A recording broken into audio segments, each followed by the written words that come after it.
Hi, everybody. I wanted to bring you another conversation. Please join me in welcoming Karen Espinosa, who is a classmate of mine from the University of Santa Monica. Hi, Karen.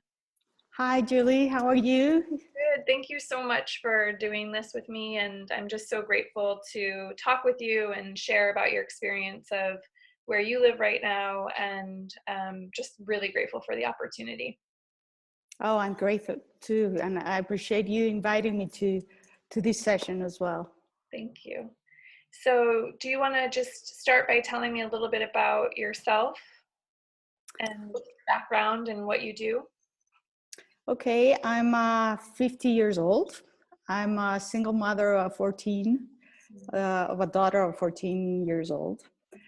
Right now, I own a business. I own a sports club, and I also do coaching and some kind of sometimes I do some seminars facilitating vision maps and some kind of yoga classes as well. But my main work is in the sports club, which I manage and try to do my best. And so, we went to school for a master's in spiritual psychology. Can you tell me how you heard about that? What interested you in it? Anything that you could share? Well, actually, I wanted to study psychology all my life.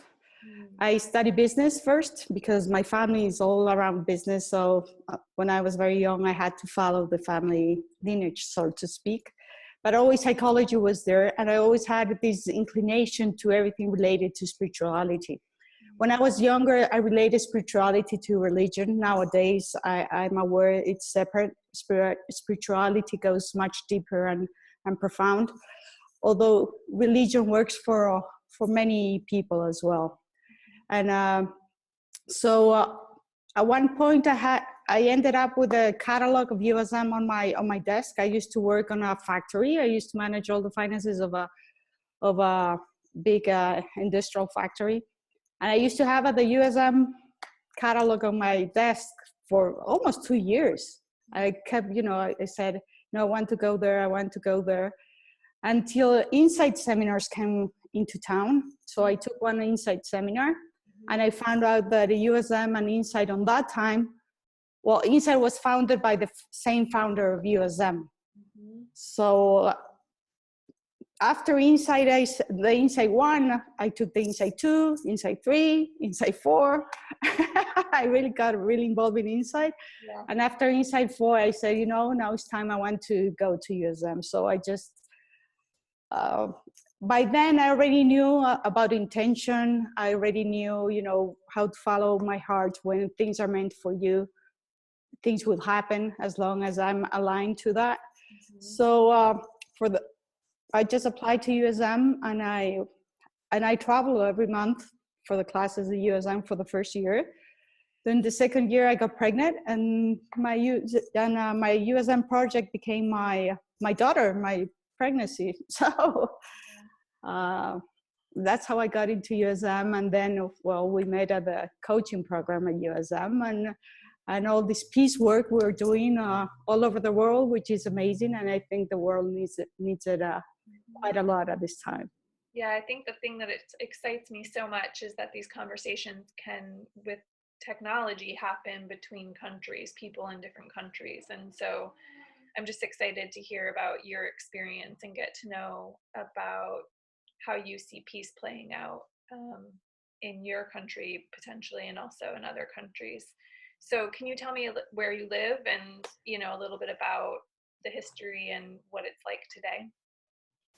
Well, I live in Quito, Ecuador, South America. We live in the middle of the world. Yeah, the two hemispheres, the northern and the south, the line divides Ecuador. So part of the country is, is the northern hemisphere. Usually is going into winter now. The other part is going into summer now. So we have an amazing weather. Geographically speaking, it's a beautiful, beautiful country. It's a very small country, but we have the Amazon jungle. We have the mountains. we have a coastline, and we have the Galapagos Island. So geographically speaking, Ecuador is an amazing, amazing country. The problem we've been having for the last more than 10 years, almost 11, 12 years, is the kind of government we have. For the last 10, 11 years, we had a government which is the socialist of the 21st century. That's how they call themselves. But basically is a communist government, which they want to take, like Cuba, or it used to be when Russia used to be communist as well. And it comes from, basically, its origins comes from Cuba, and it has spread to Venezuela, to Ecuador, to Argentina, to Brazil, and to Bolivia. So in the last couple of years, these people from these governments have been thrown from government. The governments have been changed in Argentina, Brazil, and in Bolivia it hasn't been that bad. But in Venezuela and Ecuador, it has been very, very bad, because these governments, they're very populist governments, as they are called, but they are dealing a lot with drugs and arms. So the level of corruption with this government is way out of every day there's a major corruption situation that comes forward, and for me is something like, I can't believe that so much corruption could be happening at such high levels. And so a couple of months ago we had because supposedly they call themselves a democratic government, so we had some elections, but there was fraud, and the president that was aligned with this kind of government won. But we don't know what happened since he got into power. This president, they seem to be fighting among them. So things, even though right now we're in a place of stillness, in the sense that we don't know what's happening. Before the change of government, we used to be on the streets almost every single day, like in strikes, asking the militaries to help us. When I talk about us, I'm talking about the people. And but since we changed the government, we'll be in a place of stillness, in the sense that we're not sure what's happening, because right now the new vice president is in jail because the president denounced some kind of corruption, and so we really don't know what's happening, because things seems to be that might become better, in the sense that we're going to get rid of these communist people.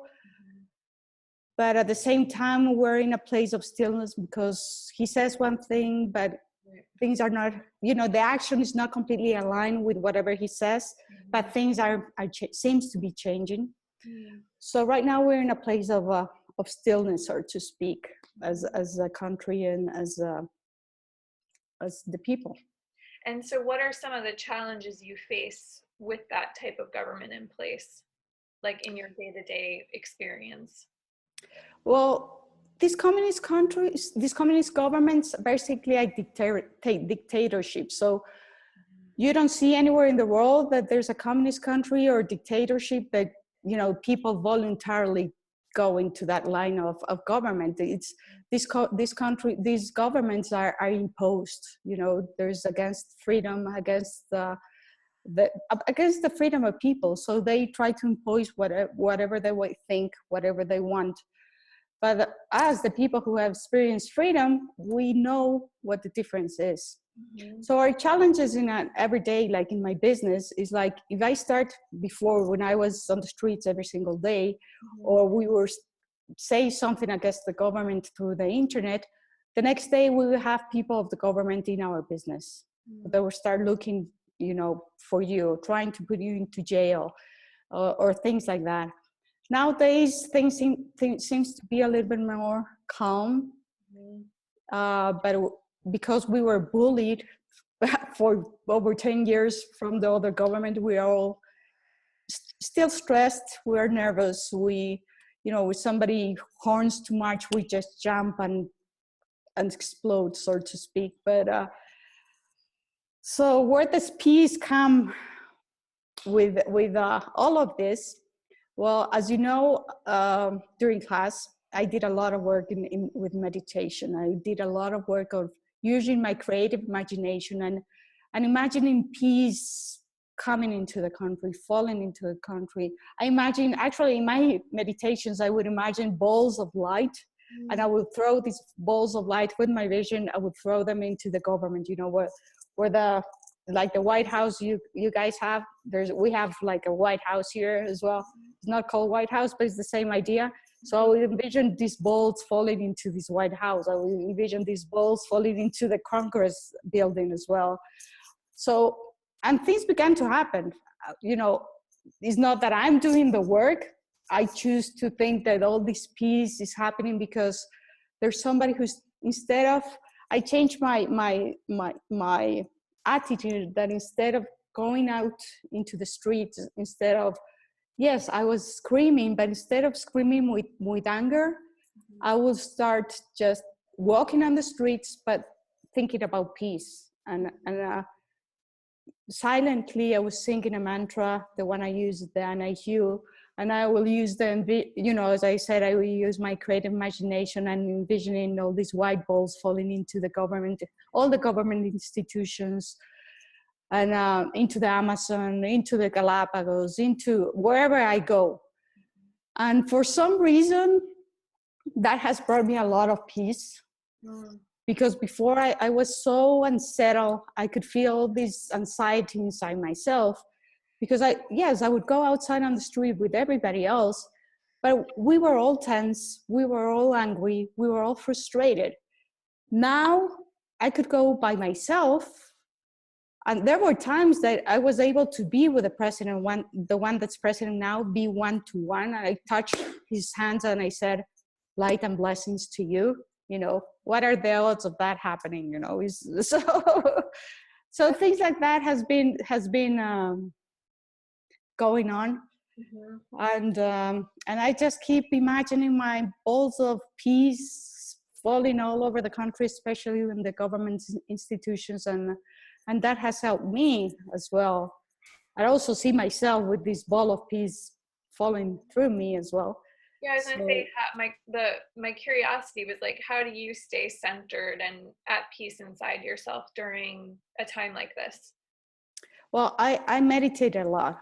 You know, I do every single day. I give myself the time. I'm not very disciplined in the sense that, okay, at 9 o'clock I'll do this, at 10 o'clock I will do that. No, I'm kind of person that I go with the flow, but I happen to do everything I want to do during the day. So every single day I place an intention, I call in the light, I do a prayer, and I chant a mantra. I could be here in my house, it could be my business, it could be on the bank, on the line of the bank, it could be wherever I am. I would do it silently. It won't take long. It could be very short. Sometimes when I'm at home, it could be longer, but when I'm on the streets, it could be less. But I try to keep myself centered, especially in the mantra, you know, chanting the NIHU is a mantra I use, which is for me is having empathy with God, you know, allowing Hugh is an ancient name for God, and Anna is empathy. So asking for the love and compassion of God be present within myself so I can walk through this world. So that's the way I try to keep myself centered. It's not that I'm peace and love every single day, every single minute of the day, but once I feel I'm off, I try myself to call in the light, chant a couple of NIHUs, and try to keep myself centered. Beautiful. And I know too that you were meeting with people at one point in a group, and I can't remember the intention of it, but it seemed like you were in action to try and help other people come together in a way that might create a change. So I wonder if you might talk about what it looks like to be in action during this time. Well, actually, basically, is a group. When I became a coach like you at the same time, the kind of coaching practice that came to me was freedom coach. Mm. allowing myself to break through my own limitations and helping other people to break through their own limitations. And that also manifested in helping the country to break through whatever limitations was going on with the country. So yes, we got together with a couple of people, classmates actually from high school. I graduated over 30 years ago, but we came together, because we all wanted this freedom for the country. So we start getting together. We are still working on it in the sense that and we've been getting together with, it's amazing how the energy work. I've been getting some people from the different places from ONGs, very powerful people have showed up out of nothing and say, what do you need? What kind of assistance do you need? What kind of help do you need? But it's not a kind of work we want to be spiritual warriors. And what does that mean? That we want to make the change in a very, very subtle way with loving compassion through education, by allowing people to, because we think that we all have peace. We all have the loving inside. The thing is that if we've been bullied, that's what happened. That's the way we expressed by a president for 10 years. When somebody's being bullied, the people here in the country, we are all very sensitive, and many are angry. A lot of resentment is going on. A lot of division has been happening among the people. The people, the government use about the people, the rich and the poor, very old kind of paradigms, but still works, because we're all human beings, and if they touch our pain, we will react. So we're still working with these people. It's not we used to go on the street with them every single week.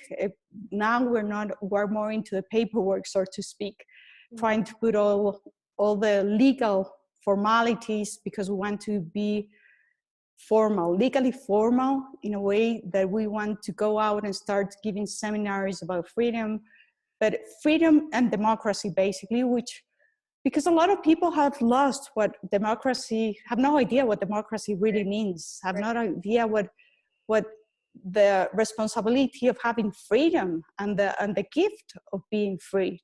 But having freedom also involves having responsibility, but responsibility in the sense responding with ability to whatever circumstances are coming forward. It's not kind of a responsibility in a heavy burden kind of situation, more in a way of, okay, let's respond with ability, in the sense with compassion, with wisdom, with whatever, and be more responsible for ourselves.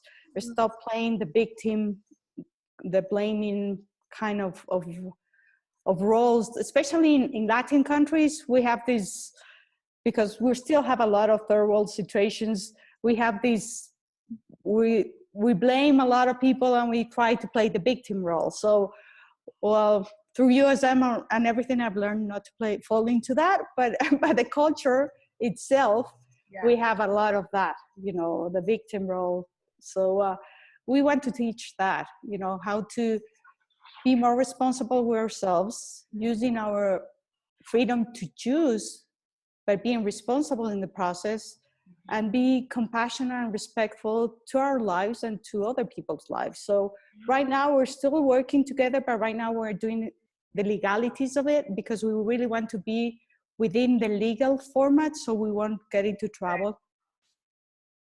So it sounds like, it's so interesting. It sounds like the work that you're doing is helping people wake up in their own consciousness, so that can then extend throughout the people of Ecuador. Is that a good way of saying it, or would you say it a different way? No, that's a very good way to say it. We are using very more basic wording because of the kind of culture we have.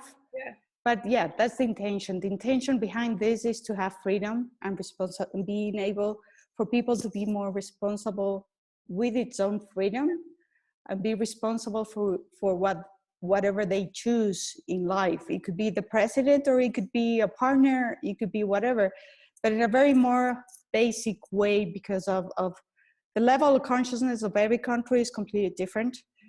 And here we are very basic in many ways, but because we're very basic, there's a lot of passion as well.